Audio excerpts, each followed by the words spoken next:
Aujourd'hui, comment créer une boîte de photos de famille? Attention, il ne s'agit pas de faire du bricolage ou de décorer une boîte, mais plutôt de constituer une collection de photos significatives pour les membres de votre famille. Vous allez me dire, pourquoi créer une boîte de photos de famille? Simplement pour garder vivante la mémoire de la famille. Pourquoi une boîte plutôt que des albums? Quant à moi, les albums, c'est au fond du sous-sol, on ne regarde jamais ça. Une boîte de photos, à la vue dans votre maison, accessible à vos proches, peut devenir un objet avec un certain pouvoir d'attraction, un côté ludique, amusant.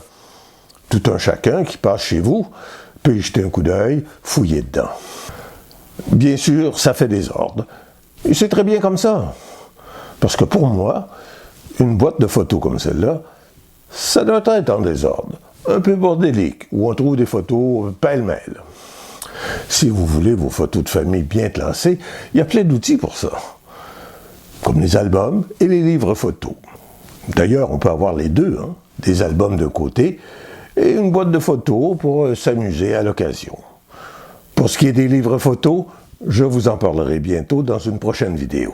Stay tuned, comme disait Bugs Bunny. Si vous avez hérité de la boîte de photos de votre famille et que vous continuez à y placer des photos que vous faites imprimer à l'occasion, et ce depuis toujours, il n'y a pas de problème. Mais si, comme moi, il n'y a pas de telle boîte dans votre maison et que vous voulez en constituer une, je vous invite à découvrir comment je m'y prends. Je vais faire la mienne devant vous. Réglons tout de suite l'histoire de la boîte, qui pour l'instant n'a pas beaucoup d'importance. Vous prenez ce qui vous tombe sous la main à la maison.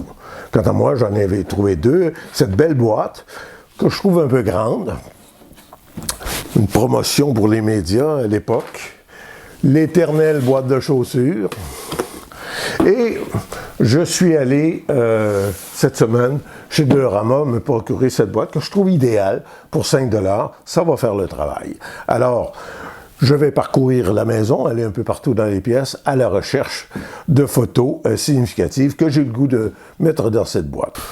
Un mot sur la source des photos. Aujourd'hui, nous possédons des photographies sur différents supports. On a des photos papier, bien sûr, certaines qu'on a prises nous-mêmes, d'autres qui nous viennent des membres de notre famille ou d'amis. On a aussi des photos numériques dans notre ordinateur. On en a beaucoup si on est un photographe amateur passionné par ce loisir. Enfin, on a aussi des photos dans nos téléphones. L'aspect matériel des photos, je souhaite avoir beaucoup de variété. Des petites photos, des plus grandes. Mais je ne voudrais pas dépasser 5 par 7, sinon ça devient ingérable dans la boîte de photos. Quel type de photos? Bien sûr, beaucoup de clichés de tous les jours, les voyages, les sorties, les vacances, les fêtes, les jeux des enfants, etc.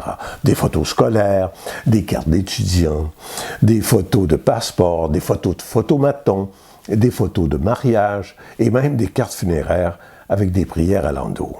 En bref, les photos de la vie qui se déroulent sous nos yeux et sous l'œil de nos appareils photos, quels qu'ils soient.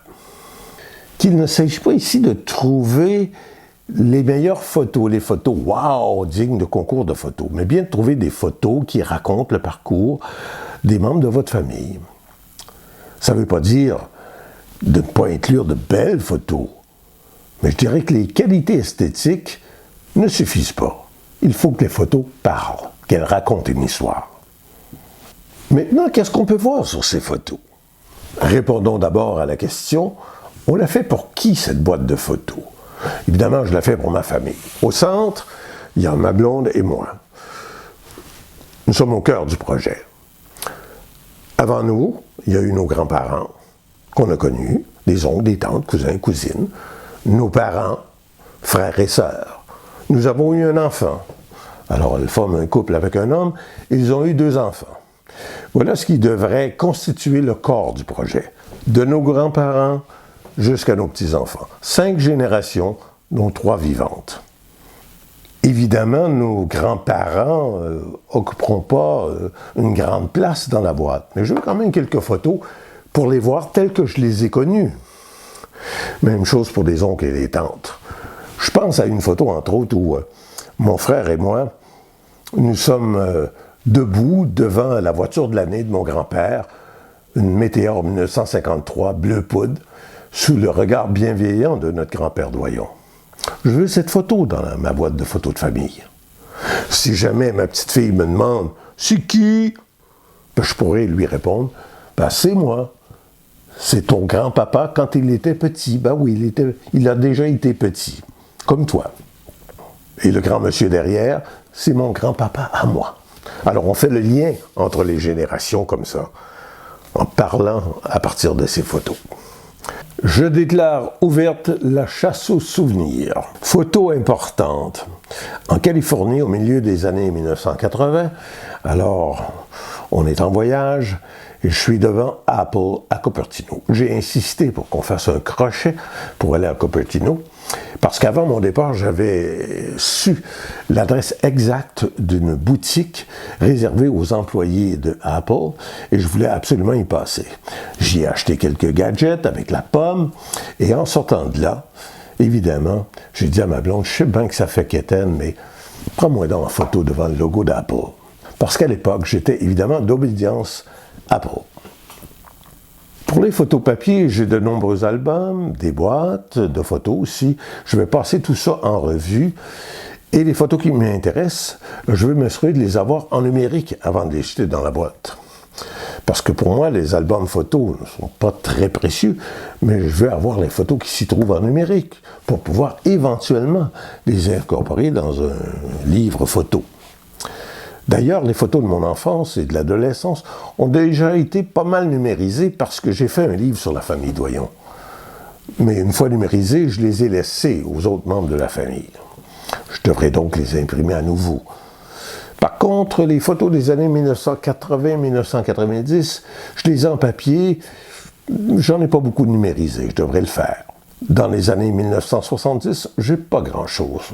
On ne faisait pas beaucoup de photos à l'époque. Et les rares photos qui peuvent exister, je les ai plus ou moins perdues. Évidemment, pour les photos numériques, je ferai le tour de mon disque dur, qui en contient quand même quelques milliers, en retenant les photos émotivement significatives. Et une fois toutes ces photos trouvées, je les fais imprimer au meilleur prix possible dans les grandes surfaces, en variant les formats, les caractéristiques de papier, mat ou glacé, avec ou sans bordure blanche, petite, plus grande, pour créer une variété dans la boîte. Et lorsqu'on aura fait le tour de tout ça, ce sera le temps de, finalement, laisser la boîte traîner dans le milieu de la place pour que tout le monde puisse jouer dedans, la regarder, fouiller éventuellement. Et on va continuer à la faire vivre en déposant de nouveaux moments de vie. Mon projet est lancé, si le cœur vous en dit, lancez-vous dans l'aventure, c'est quelque chose qui se fait lentement, un petit peu à la fois, et racontez-moi votre expérience dans les commentaires ci-dessous. Si la vidéo vous a plu, laissez-moi un pouce en l'air, n'hésitez pas à vous abonner, à partager la vidéo. Je vous rappelle que j'en fais une vidéo par semaine que je publie le vendredi en fin d'après-midi. Allez, à bientôt.